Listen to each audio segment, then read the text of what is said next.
अस्सलाम वालेकुम फ्रेंड्स, कैसे हैं आप सब। उम्मीद करती हूँ खैरियत से होंगे। आज आपको पनीर की मदद से स्किन वाइटनिंग का ऐसा नेचुरल तरीका शेयर करने जा रही हूँ जो पूरे यूट्यूब पर आपको नहीं मिलेगा। और पनीर से जो स्किन वाइटनिंग आएगी इसका रिज़ल्ट आपने कमेंट बॉक्स में मुझे ज़रूर बताना है।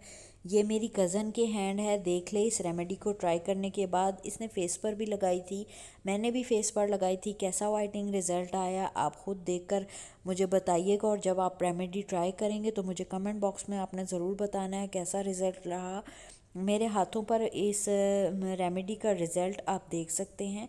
वो ख़वातीन और लड़कियां जो ब्लीच से बहुत ज़्यादा परेशान होती हैं, स्किन रेड हो जाती है, ये ब्लीच नेचुरल ब्लीच का काम करती है ये रेमेडी। तो आपने इसको बनाकर आप इसको लगा सकते हैं वीक में 2 times 3 times. Day by day skin को बहुत ज़्यादा फ्रेशन अप करती है, टैन को रिमूव करती है और स्किन को इतना ब्राइट और फेयर बना देती है कि आप ख़ुद देखकर हैरान रह जाएंगे।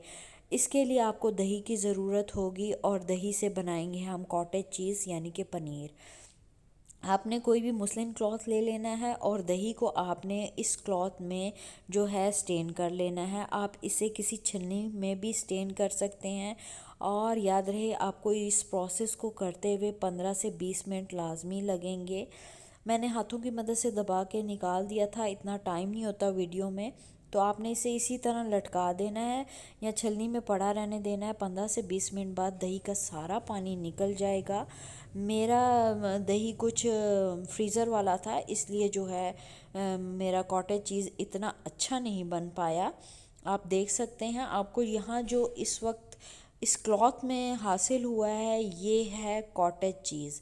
ये बहुत ही थिक होगा, जिस तरह मैंने आपको इस वक्त दिखा रही हूँ। ये इतना थिन है क्योंकि मेरा फ्रीज़र वाला दही था, ये काफ़ी थिक बनेगा।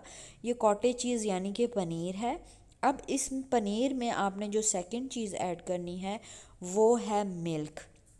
मिल्क आपने 1 से 2 चम्मच ऐड करना है। याद रहे मिल्क आपने इतना ही ऐड करना है कि ये स्मूथ क्रीमी पेस्ट बन जाए, इससे ज़्यादा आपने ऐड नहीं करना। थर्ड वन आपको इसमें चाहिए लेमन जूस।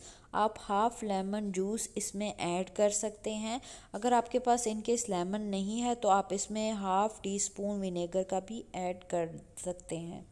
अब आपने इसको जो मिक्सचर बना है इसको आपने 5 से 10 मिनट के लिए ऐसे ही पड़े रहने देना है। और 5 से 10 मिनट बाद आपने इसे अपने फेस पर, नेक पर, फीट पर, हैंड पर, इवन के नहाने से पहले अगर आप फुल बॉडी पर लगा लेंगे तो आप देखेंगे इसका इतना अच्छा वाइटनिंग रिज़ल्ट है कि आपका दिल खुश हो जाएगा। जितनी भी आपने रेमेडीज़ अब तक ट्राई की हैं, एक बार मेरे कहने पर ये रेमेडी ट्राई करके देखिएगा। बहुत ही अच्छा आउट क्लास किस्म का वाइटनिंग रिज़ल्ट आता है। ये इस किस्म का थिक पेस्ट बनेगा जैसे मैंने आपको पिक में दिखाया है।